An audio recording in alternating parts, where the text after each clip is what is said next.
Hey there guys, I am very excited to unbox my new camera. I bought this new, but it seems like this was a return unit because the package is all beat up and the tape was already removed. So I won't be needing my knife for this, and hopefully the camera is in good condition and you guys are going to be my witness if it's not. Just so you guys know, I am not the best when it comes to cameras. I am new to this and I don't know all the technical names and how to adjust the camera for the best pictures. This is more of a hands-on review on the video portion of this camera because I am not a photographer and got this camera for my YouTube videos. I'll show you guys my setup on this camera, my thoughts on it, and its video performance. So the camera feels very light with this plastic unibody. It feels solid overall. It has a nice G here from my first initial, so thank you Panasonic for that touch-up. The camera is compact and easy to carry around. It feels great when handling. The grip is comfortable, giving me a secure hold on it. I missed the hand strap from my camcorder, but this feels good. This camera has a lot of dials and buttons, and at first this can be a bit overwhelming for those who are new like myself. It has tons of features. It has a dedicated recording button here on the right side, and on the left side here you have the dials for single shot, multiple shots, 4K, which reduces the pictures to 8 megapixel but captures fast moving objects, a timer that you can adjust to take 3, 2 or just 1 picture with a countdown of 10 seconds. Then there is the time lapse. You can adjust the shooting interval and set how many shots you want it to take. When it is all set, you can just press the shutter button and it will begin to take pictures.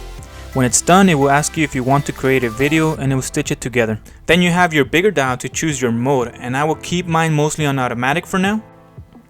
On the right side of the camera, there is a flap that conceals the mini HDMI port, its own type of USB port to transfer files with. I don't see myself using this as I think it would be much faster if I take out the SD card and transfer it from there. It also has a remote input so you can control it automatically, but I will be using the phone app. More on that in a little bit. This has an electronic viewfinder and displays your aperture, ISO, and other settings right onto it. It has a small sensor below the viewfinder which can be turned on or off, which allows for the display to turn off when you put your eye on it. You can also just set the display or viewfinder to stay on. Below the camera is the battery and memory card compartment. This camera can record in 4K, so it is recommended you buy a UHS SD card class 3 or higher for that. The battery that comes included is a 1200 mAh rechargeable lithium-ion battery. The bottom lid has a lock that you have to manually slide to lock or open. This uses a micro 4/3 lens with a 4/3 sensor. The lens covers can be attached together to store it so you don't lose it. The 14 to 42 millimeter lens alone feels pretty heavy for its size, and that way gives it a solid feel. The zoom ring makes zooming in and out seemingly smooth.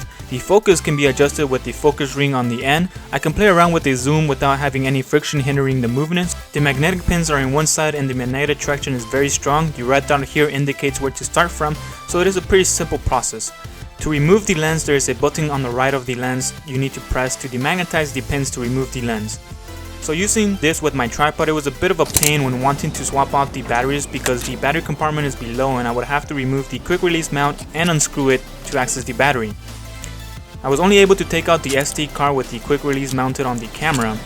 The camera has a shoe mount above. The shoe cover can be removed easily by raising the flash. This can be used as a hot shoe with a flash or a cold shoe for a microphone. The microphone input is to the left of the camera screen. I will be using it for my condenser microphone to block out as much surrounding noise as possible to make my videos a bit better. This does not have a headphone jack, but it's not much of an issue for me.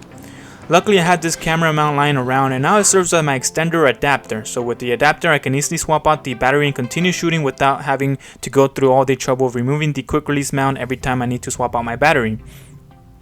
So now I can easily slide my memory card and fresh battery in. I bought extra batteries for this. I got a 2-pack so I can extend my recording time. The batteries I bought are rated at 1600 milliamp hours, so I should get a few hours more with all 3 batteries combined. As most of you already know, due to EU, which is the European Union regulations, you are limited to 30 minutes of recording, but you can record more than that if you're in AVC HD. I did a back-to-back recording on this. After the first 30 minutes was up, I was able to record again instantly. I left the camera sitting out for an hour. Upon doing that, I kept checking constantly every 10 minutes or so just in case the camera did decide to heat up. The camera did end up getting warm, but not too hot to the touch. The screen was the most noticeable part. I won't be doing that again because I really don't record continuously for that long. I record in few minute intervals and I don't really need to do that. Anyways, this has a fully articulated LCD touchscreen display with 3 brightness settings to choose from. It also has an automatic setting to adjust the brightness automatically to suit the lighting condition you're in. So this camera is great for those who are a one-man show like myself because of its remote app that has been working great on my phone, and I would recommend you check it out.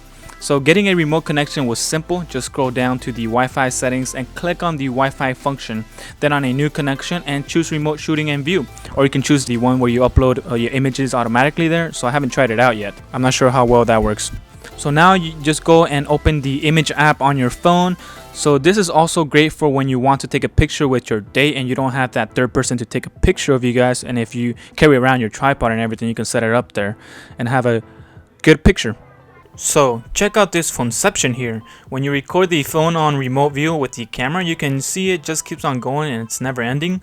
So the camera comes with the lens hood, cover, or sun hood, however you wish to call it, to avoid lens flares on a sunny day. So that's neat that they included this in here. I am upgrading from my Canon Vixia HF R600, which has been discontinued now. It has been a good camera and I have been using it for a little under a year now. But it isn't the best in low light, and this is where I think the Panasonic G7 camera shines the most compared to it, and as well as in its clear focus. This camera has an incredible depth of field and insane low light performance. I know other professional reviewers said its low light performance isn't so great, but I think it's incredible. So I do want to point out this is my first mid-range camera, and compared to my camcorder it was incredible. So if you are thinking on getting this camera as your first camera for blogging or for YouTube videos, go right ahead, I approve.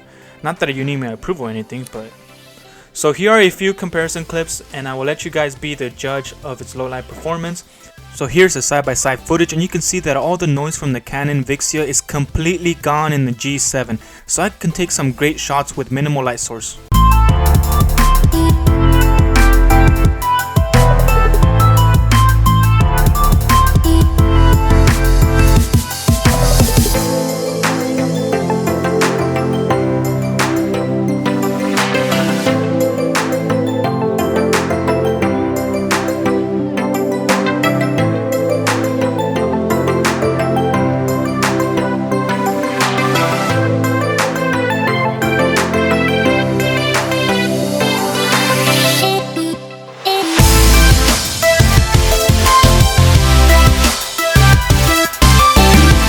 Alright, let's move on to the sound quality of the microphone.